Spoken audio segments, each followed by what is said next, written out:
Hello and welcome to today's episode.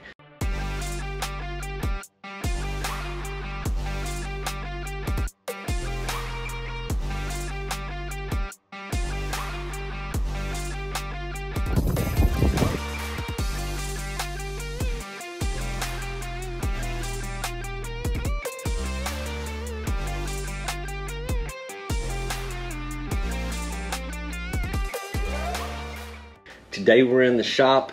We're going to talk about some of the things that go on behind the scenes, how we prepare for fishing trips. You guys have seen what takes place on the water.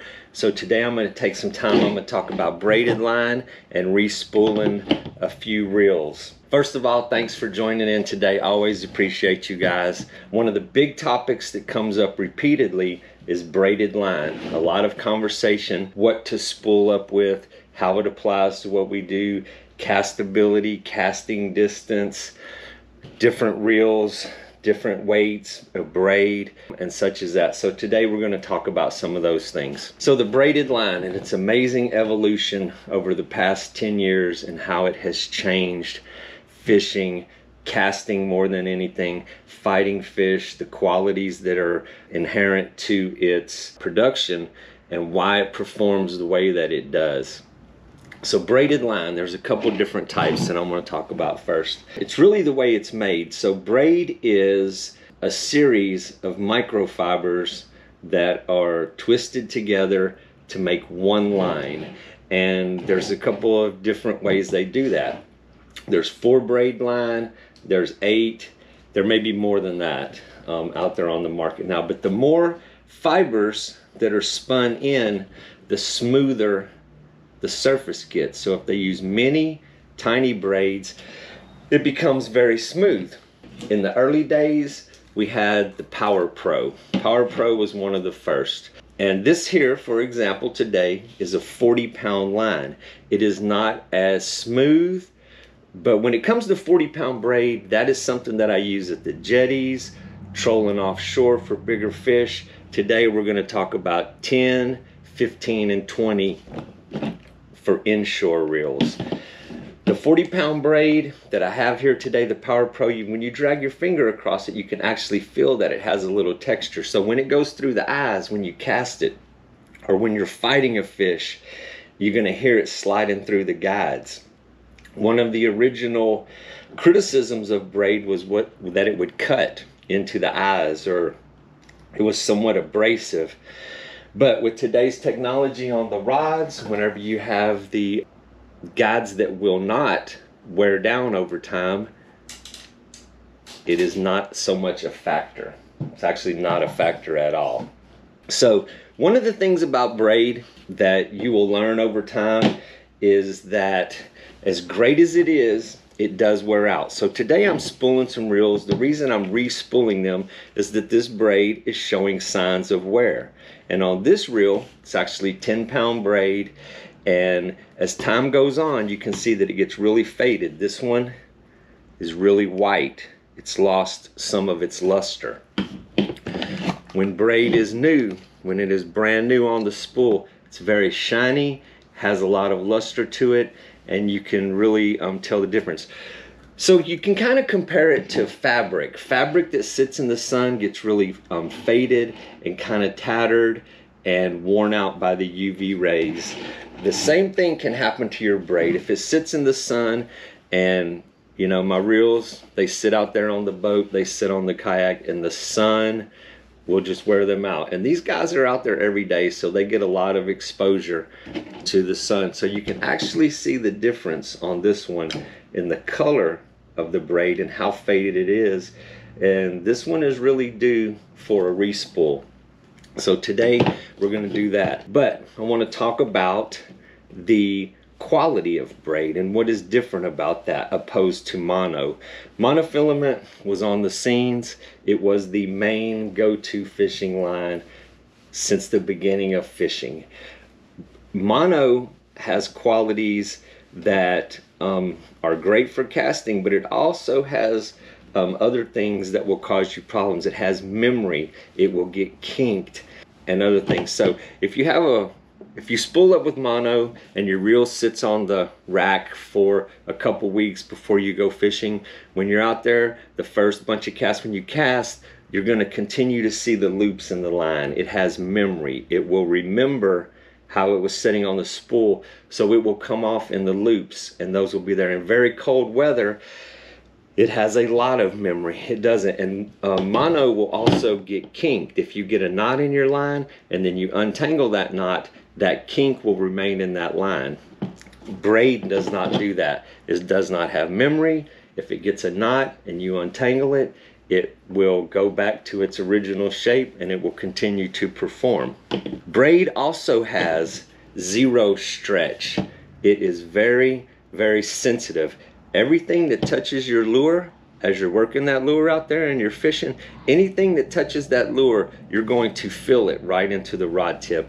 It has ultra sensitivity, one of the finer qualities, one of its best qualities. It also transfers the energy from the rod tip to the lure. There is zero stretch in that line.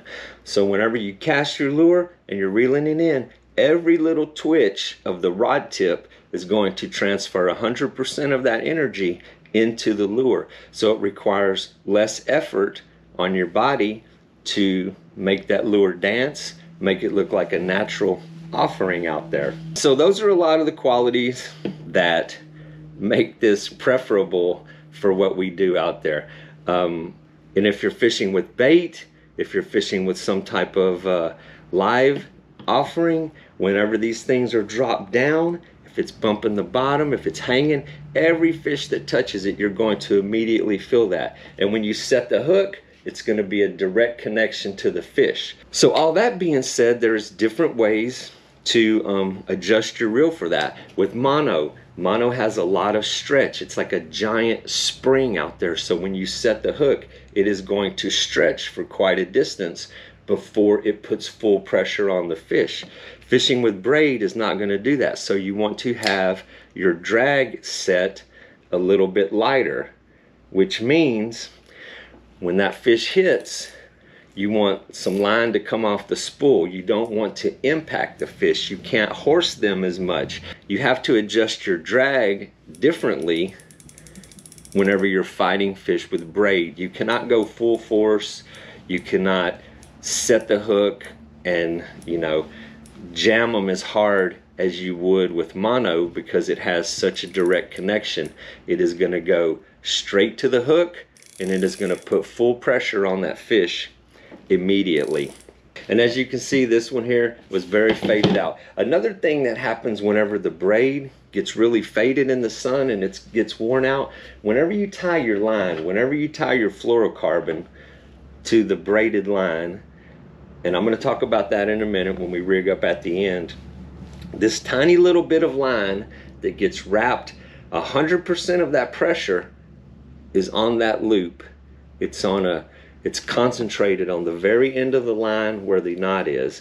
So when this line is worn out, whenever something goes wrong, when it breaks due to weakness or when it breaks due to age, it's going to break right at that knot every time. The fluoro's not going to break. The braid is going to fail due to age.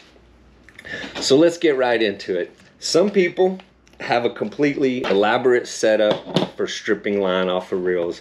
I've always been a do-it-yourselfer. I like to make stuff in the shop and, you know, make these things kind of quick and easy. So what I've done is I took this little Gatorade bottle, little plastic bottle, any plastic bottle will work, attached it to the drill, and it pulls all of the line off in a very short time. And it's just as simple as taking the last batch that I stripped off, attach it to what I'm working on today,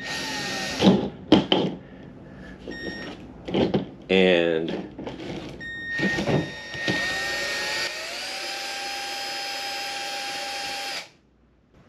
it keeps from making a big mess on the floor. You don't end up with a big pile. You don't have to pull it off by hand. And it really just takes a matter of seconds. And as you can see the difference, as we get down to the bottom of the spool, it starts to get its original shine back. But the top you know, 50% of the braid that is on this has been subjected to the water, it's been subjected to the sun, it's fought a bunch of fish. So you want to get rid of all that line. You want to clean that off. The different weights of line that I put on my reels, it really has a lot to do with the reel that I'm casting with. So I like 10-pound line. It's relatively light, but it casts really great. 15 is a nice insurance policy. It gives you a little more backbone in what you're doing, and it is going to give you a little insurance policy when you're fighting that big fish.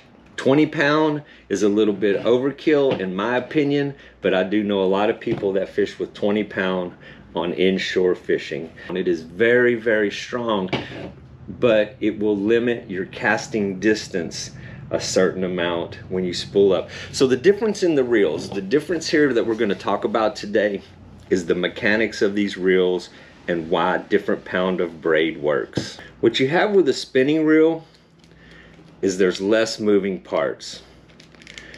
So when you cast with a spinner, when you flip the bell over and you cast your lure, there are no moving parts. It's as simple as the line flying off the spool. You flip the bell, you cast, the line is flying off the reel. It's just the weight of the lure carrying it to its destination out there. So there's no moving parts. There's no mechanisms that are moving. I spool up with 15-pound braid on spinners just because it's a nice little insurance policy and it is a little bit heavier. When it comes to the bait caster, what happens when you cast is there's moving parts. The spool is spinning, the bearings are turning, it is moving back and forth off the spool, so there is a certain amount of drag that comes with that. Because of the moving parts, because of those moving parts with the bait caster, I like to use 10-pound, a little bit smaller line. And again, same process. I'm gonna go ahead on and I'm gonna strip the line off of this one, and it's just as simple as tying a little knot, connecting this to the previous project, and spinning all of that old line off of the reel. The end. Okay, so these two are ready to go. And another thing, like I mentioned earlier, I said I'm a do-it-yourselfer. I like to set up my own. You can buy their spooling systems. There's a complete setup that you can buy that will hold your spool of line, that you can mount the reel in, and you can do all those things. This thing I've created here is a little box that holds the spool. You can do it with a friend, you can do it with somebody to help you out, you can get somebody to hold this spool. But I end up in here a lot of times, you know, getting things done in the evening. And what I've created is just simple, a little piece of PVC that goes through the spool. Has a nice little elbow on the other end. You attach it right here. Put a nice little slot in the box to control the line that comes out. Run it through there. And so this one is 15-pound. I'm going to spool this 15 on this spinner today. So there's also a lot of conversation about the knot that you use to anchor this. I've heard people put tape on the base. They use things as that. What I do is I tie a uni knot, the same knot that I use to tie the line-to-line braid. And what that does is it's kind of like a slip knot. So the harder that you pull on it, the tighter it's going to get. It's going to slip down to the spool.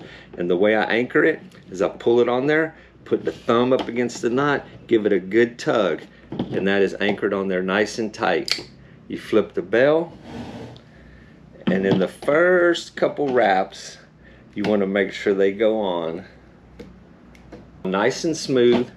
I use a couple of little bean bags there to hold my spool in place, and then it's just a matter of running the line onto the spool. You want it to lay down nice and flat.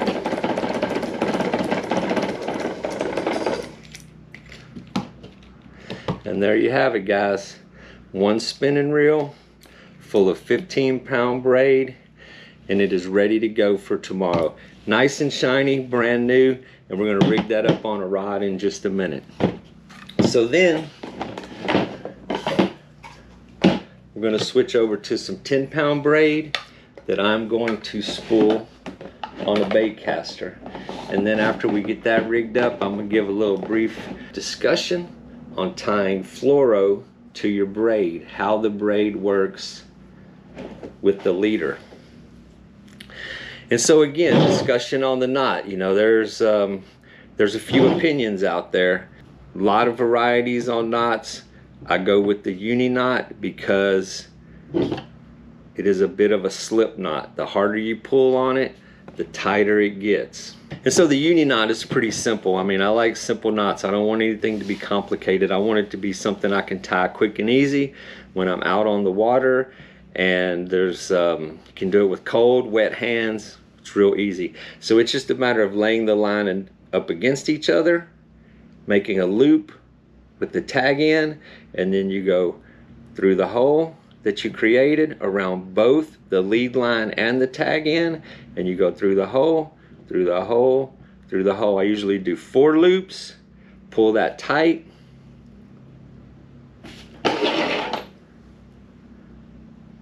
snip off the tag in. It's okay to leave a little tag on this one, it's no big deal.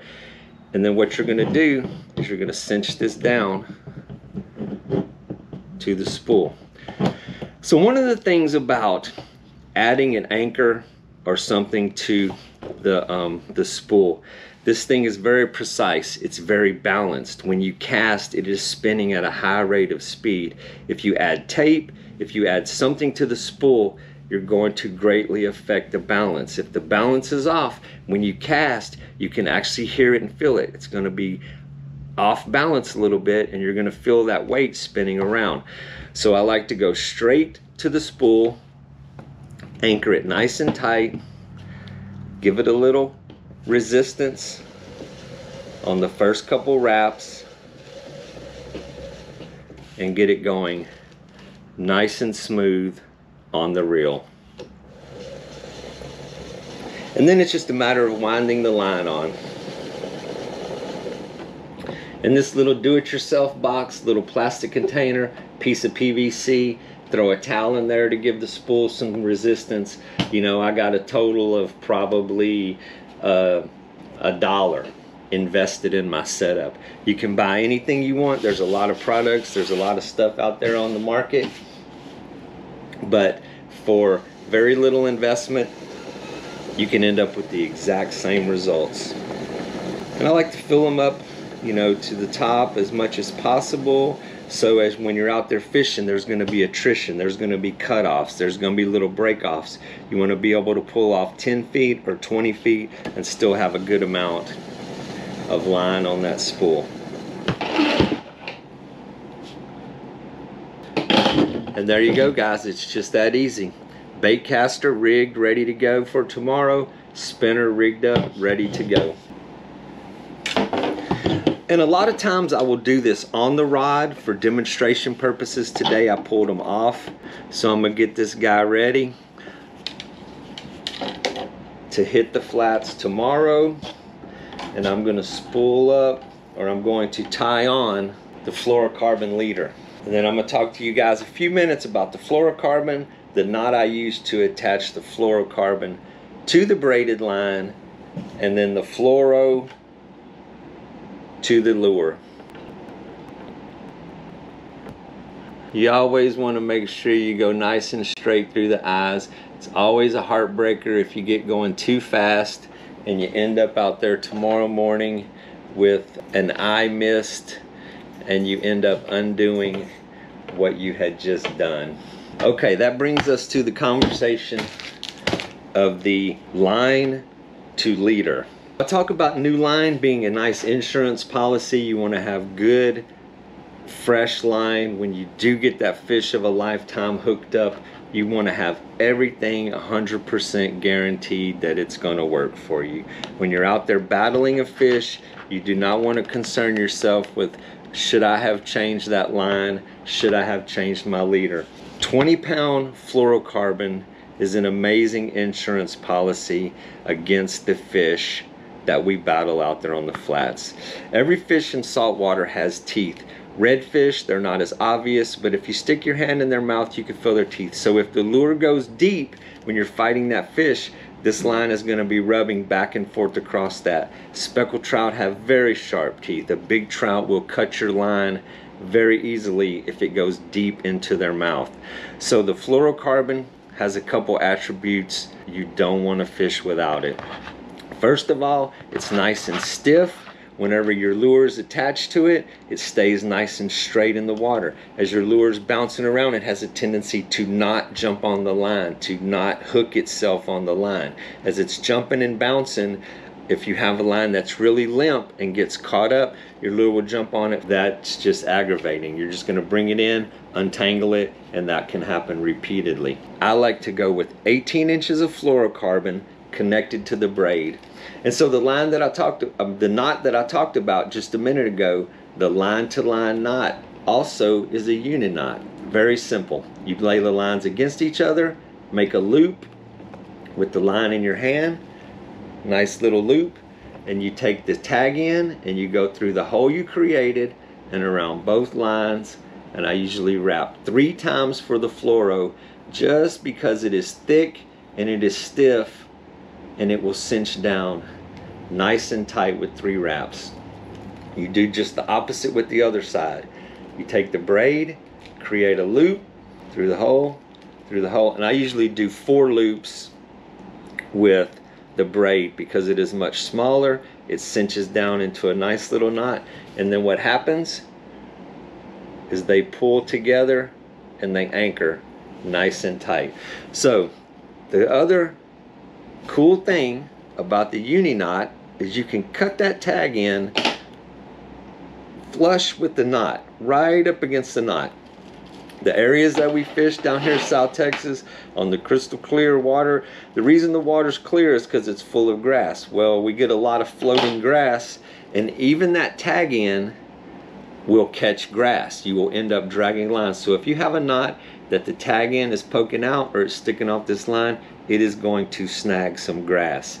The uni knot is very strong when it's tied properly, when it's kept nice and fresh, catches no grass, and you really don't have to worry about that. So the knot I use to attach my lure to my fluoro is called a loop knot. There's a couple varieties of loop knots out there. I believe this one is technically the non-slip mono loop. And what it does is you tie an overhand knot to get started, just a simple little knot like you would tie your shoes, and then you run the tag in through the eye of the lure, and then you go back through that hole you created. You do 2 wraps around the main line and you go back through the hole you created, and when you cinch this down tight, give it a nice tug both directions, what you end up with is an open knot. It does not cinch down to the lure. That allows your lure to dance around nice and free. It gives it a very lifelike motion in the water. There's no influence from the fluorocarbon.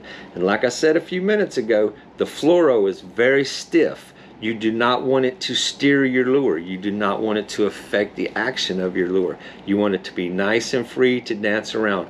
Another cool thing about the loop knot is the tag end faces backwards. It faces towards the lure. So when it comes to floating grass, when it comes to those things in the water that may get picked up by the tag end of your knot, it's just going to slough off because it's pointed backwards.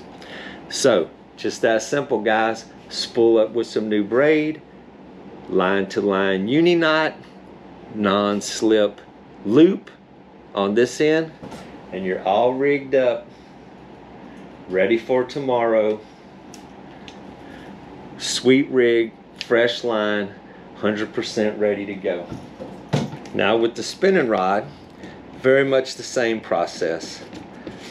It's exactly the same process. Another quick review on attaching the fluorocarbon to the braided line. About 18 inches or so 18, 20, 24, 16, 15, none of those things are critical. During the day as you're fishing, as you tie on more lures, you cut off and retie, it's going to get a little shorter, not detrimental to the program. The braid gets about 4 or 5 wraps because it makes a nice tight little knot. The fluorocarbon, I usually go with 3 wraps because it is larger diameter, it is stiff, those things pull together, they anchor down nice and tight. And for this guy today, I'm going to tie a topwater on this spinner, boom, loop knot. Especially critical on the topwaters, you definitely want your topwater to bounce around and look as nice and natural in the water. You want it to look like a little wounded mullet bouncing on the surface. The loop knot gives it complete freedom to bounce around and do its thing. So that's kind of it in a nutshell. Braided line, a huge leap forward in technology over the past few years. Those guys are constantly refining the process. The Power Pro V-Slick is amazing. An 8-strand braid that is very, very smooth on the surface. The High Seas Quattro 10-pound, it's another one that I really like. Very smooth. It is in multicolor camouflage. You know, whether the fish see it, how it helps, it's probably an advantage to some point. The Power Pro, it matches the exact same color of the seagrass. It blends in very well. Both really good options.